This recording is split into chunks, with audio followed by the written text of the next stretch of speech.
Bienvenidos a un episodio más del Minuto Financiero con Saldar Deudas. Hoy nos acompaña Joel Rodríguez y vamos a estar debatiendo acerca de algunos aspectos que tenemos que tener en cuenta cuando estamos en una situación financiera dificultosa. Joel, bienvenido nuevamente. Hey, muchas gracias, Abraham. Bien, Joel, me gustaría comenzar haciéndote la pregunta. ¿Cuáles son tus recomendaciones para recortar ciertos gastos en el hogar que quizás son innecesarios? O sea, ¿qué plan, qué serie de pasos debería dar una persona antes de querer cambiar su situación financiera? Sí, muy buena pregunta. Y la realidad es que suena sencilla, pero un poquito complicado. Porque el paso principal es 100% un presupuesto. Poner los gastos de uno en papel. No solamente hablarlo, pero verlo. Creo que es muy importante ver los gastos. Sentarse con los familiares, con las parejas y discutirlo y hablarlo y ponerlo en papel. O sea, tengo este gasto de gimnasio, por ejemplo. Tengo otro gasto de gasolina, de comida, por ejemplo, del cine. Y de ahí atacar los gastos. Pero el consejo principal que yo le recomiendo a quien sea es que 100% ponga sus gastos, si es una computadora o un papel, para que uno lo pueda ver. Totalmente de acuerdo contigo. Sí. Entonces, ¿cuáles son algunas formas creativas donde podemos ahorrar dinero, tanto en servicios, en gastos fijos? Tú mencionabas, por ejemplo, el tema de anotarlo en papel. Pero, ¿qué serie de recomendaciones adicionales puedo tomar en cuenta si quiero ver un ahorro en base a mis ingresos, por ejemplo? Sí, yo creo que lo que pienso de una vez inmediatamente es tratar de evitar la compra compulsiva. En el sentido de que necesito comprar un teléfono, necesito inscribirme en un Netflix, en una inscripción. Mira la competencia, cuáles son los precios más baratos. O hacer una compra de un vehículo. Pero no se imagina qué porcentaje de personas compran su primer vehículo o compran el vehículo en el primer vehículo que ven. Claro. ¿No? Deberían, voy a comprar un vehículo, voy a durar estos próximos 60 días visitando, conociendo, para buscar el mejor precio. Eso sería la recomendación, que sería con un poco de paciencia cuando uno va a comprar. Ok. Como comenzar a ver opciones, no dejarnos llevar del impulso. Exactamente, porque hay muchos vendedores en la calle, hay muchas personas que te venden un sueño, pero entonces te cobran una pesadilla. Entonces yo diría que es muy importante que uno vaya, como dicen, nunca vaya al supermercado con hambre. Claro. Right? Siempre ve al supermercado ya cuando tú estás lleno, donde tú puedes pensar con lógica y no con emoción. Y más cuando se habla de compras. Totalmente de acuerdo contigo. Entonces, en el caso de un fondo de emergencia, Sí. ¿cómo podemos quizás comenzar a tener uno desde cero? ¿Y qué tan inteligente es tener uno ahora mismo? Sí, creo que es sumamente importante y afortunadamente salió un reporte en los Estados Unidos, cerca del 68%, 70% básicamente no tienen por lo menos $500 ahorrados.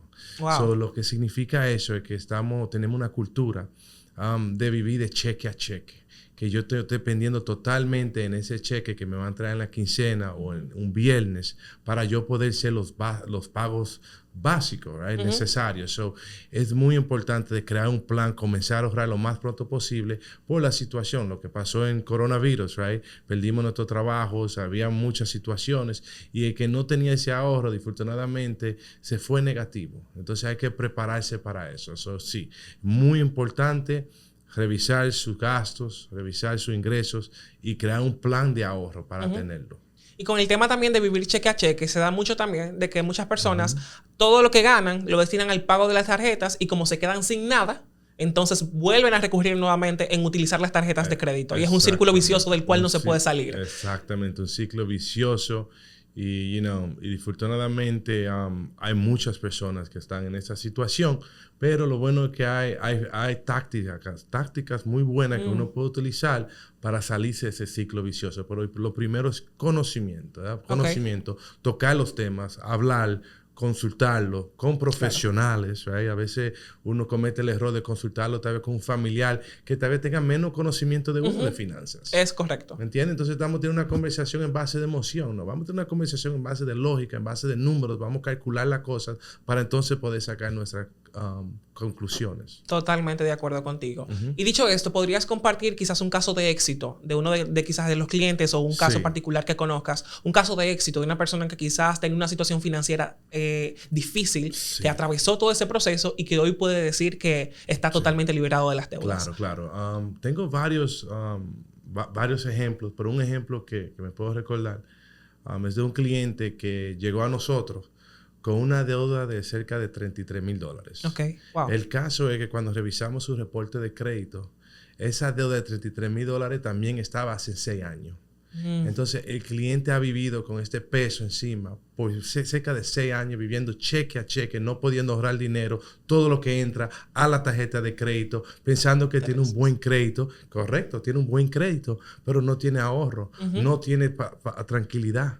Entonces, cuando se inscribió con nosotros, se dio cuenta en ese momento que, primero, la paz mental llegó, pudo ahorrar dinero porque tuvo un pago mucho menos, y también pudo salir de la deuda en 3 años. Wow. Si no estaba con nosotros, podía ser 6 más. Ahorita pasan 12 años y uno sigue con la misma situación, porque es un ciclo vicioso. Un ciclo vicioso básicamente que yo estoy aquí y mañana voy a estar en el mismo sitio y no me voy a dar cuenta.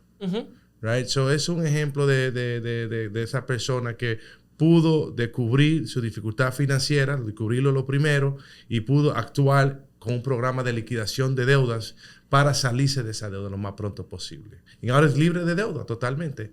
Ok, en la parte de las deudas hay un aspecto emocional que quizás, por ejemplo, yo cuando tengo un problema, una dificultad, quizás no me voy a acercar y decirte, mira, Joel, estoy pasando por esto, porque quizás nos da un poquito de vergüenza. O sea, nos sentimos quizás cohibidos de poder comentar la situación financiera, porque seamos claros, o sea, no queremos dejarle saber a la gente que estamos en una dificultad. Lo que queremos es dar la mejor cara, pero eso también puede ser arma de doble filo. Entonces, ¿recomiendas tú hablar temas financieros a modo de desahogo con quizás ciertos familiares, amigos, para liberar un poco la carga emocional? Sí, es una muy buena pregunta, right? Va a depender tal vez en la persona con quien tú estás hablando. Yo recomiendo tener siempre conversaciones con personas que tengan conocimiento del tema. ¿Por qué? Porque ahorita si hablo con, por ejemplo, mi mamá o un hermano que no tiene tanto conocimiento, va a compartir las mismas emociones mías. Claro. Entonces, no estoy buscando que me recuerden el problema, estoy buscando soluciones. So, yo siempre recomendaría que siempre vete con un profesional, con un asesor financiero. Si tengo un problema con mi vehículo, voy a ir con el mecánico. No le voy a preguntar al papá mío, por ejemplo. Yo voy a ir directamente al mecánico que me puede dar un buen consejo, que sabe exactamente lo que tiene mi vehículo. Y nuestros asesores financieros, right, o contables o banqueros en otros bancos. No tiene que ser solamente asesores financieros de saldar deudas. Claro. Pero nosotros tenemos el conocimiento específico, sabemos cuándo hay una dificultad. Hablamos en base de números, no en base de emociones. Y eso es sumamente importante. Ok, entonces, ¿en qué punto de la deuda tú recomiendas buscar asesoría? Cuando siento que ya no lo puedo manejar, cuando estoy hasta el cuello, cuando me comienza a quedar poco dinero. O sea, ¿en qué aspecto, vamos a decir, de un proceso de endeudamiento tú recomiendas buscar ayuda profesional? Sí, es otra muy buena pregunta porque ¿será que necesito ayuda cuando me atraso o hay posibilidades que yo la puedo detectar antes que llegue la tormenta? Totalmente. ¿Verdad? Porque a veces llega la tormenta, está el sol afuera, pero a veces uno sabe que va a llover. Entonces, me imagino que el paso número 1 para detectar que hay una dificultad financiera es cuando yo no puedo saldar mis balances completo. Wow. Yo no lo puedo saldar completo. Puedo pagar el mínimo, pero no puedo pagar mucho más que el mínimo. Porque a veces personas dicen, yo pago el mínimo y le agrego $20 más. No, eso es el mínimo.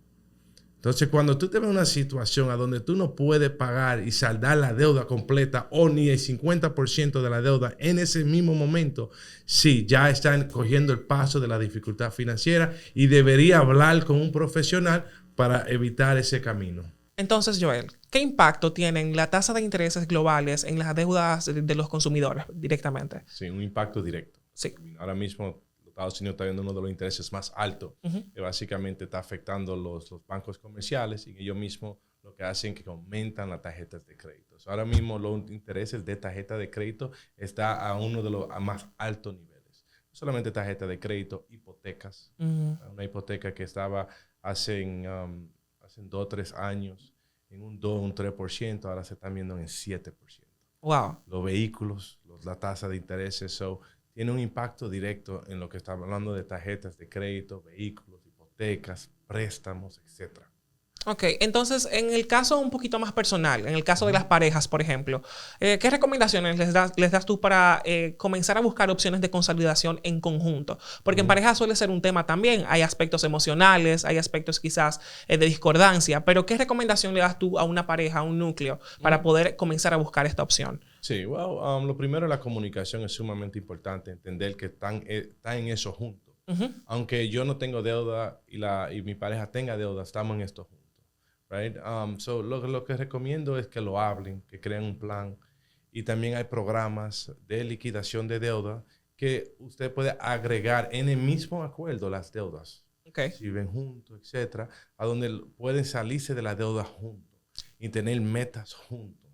Entonces, esa es mi recomendación. Es primero comunicarse, hablar y después hablar con un profesional para que inscriba el programa, los dos juntos en el programa de liquidación de deuda. Claro, y también, por ejemplo, en el caso de que sea una sola de las partes, vamos a decir solamente ser el esposo el que tiene las deudas, entender por el proceso financiero que está pasando tu pareja, porque esa validación también en conjunto ayuda mucho a que sea más fácil para la otra parte poder salir totalmente de las deudas. Exactamente.